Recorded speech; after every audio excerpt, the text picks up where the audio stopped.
আলতাদিঘি শালবন, বড় বড় গাছ, লতাগুল্ম, পাখির ডাক, প্রাণ জুড়াই প্রাকৃতিক সৌন্দর্যে। ২০১১ সালে এই বনকে জাতীয় উদ্যান ঘোষণা করা হয়। তারপর থেকেই নানা সংকট, একের পর এক মরে যাচ্ছে গাছ, সরু পথ হয়েছে পাকা, গহীন বনেও অবাধে ঢুকছে মানুষ, যানবাহন, হারিয়ে যাচ্ছে বন্যপ্রাণী। শিয়া বাটার, অ্যালোভেরা ও ভিটামিন ই সমৃদ্ধ লিলি বিউটি সোপ। আলতাদিঘি ঘুরতে অনেক ভালো লাগতো, বিভিন্ন গাছ, বিভিন্ন পশু পাখি। ইদানিং আসে দেখতেছি পশু পাখি তো নাই, গাছও অনেক শেষ। পরিচর্যা না করলে পর্যায়ক্রমে এটা আসলে বিলুপ্তই হয়ে যাবে। এটাকে এখানে কোনো আলতাদিঘি নামে কোনো শালবন আর থাকবে না। পাড়ের মধ্যে হয়তো গাছ গাছালি আগে যেরকম ছিল, শাল গাছ ছিল, তো মনে করলাম হয়তো এরকম কিছু আছে, বসার জায়গা আছে, একটু বসে গল্প সল্প করবো, চলে আসবো এই আর কি। আসে দেখি মরুভূমি হয়ে গেছে। প্রাকৃতিক শালবন তাই অপরিকল্পিত শাসন ও খামখেয়ালি আচরণে ভারসাম্য হারিয়ে ফেলেছে। প্রকল্প বাস্তবায়নের নামে যাচ্ছে তাই হচ্ছে, এর মধ্যেই আগুনে পুড়ে গেছে কয়েকবার। যে বড় বড় বান যেটা হয়েছিল, ব্যাত, এগুলাকে অপসারণ করা দরকার।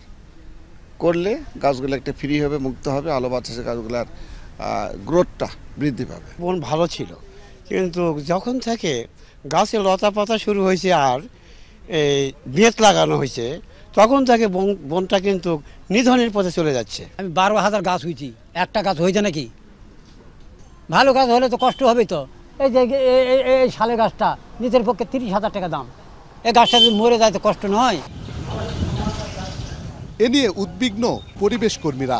বন বিভাগের এমন কর্মকাণ্ডে জানিয়েছেন ক্ষোভ। বন বিভাগের কিছু খামখেয়ালি আচরণের কারণে, খামখেয়ালি সিদ্ধান্তের কারণে আজকে বনের এই সংকটাপূর্ণ অবস্থা।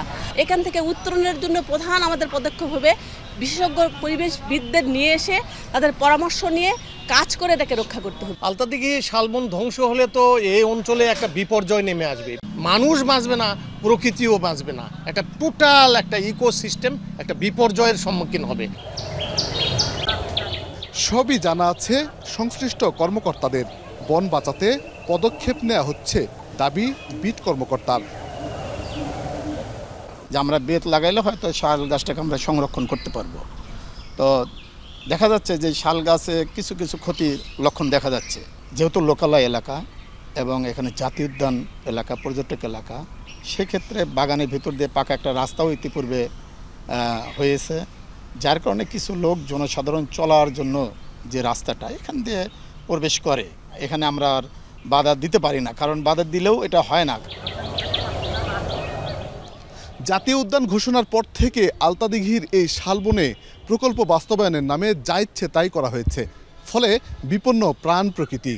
ভবিষ্যতে এই বনে আবারও প্রাণ ফেরানো যাবে কিনা তা নিয়ে সংশয় অংশীজন আর গবেষকদের। শফিক ছোটন, যমুনা নিউজ, আলতাদিঘি শালবন, নওগাঁ।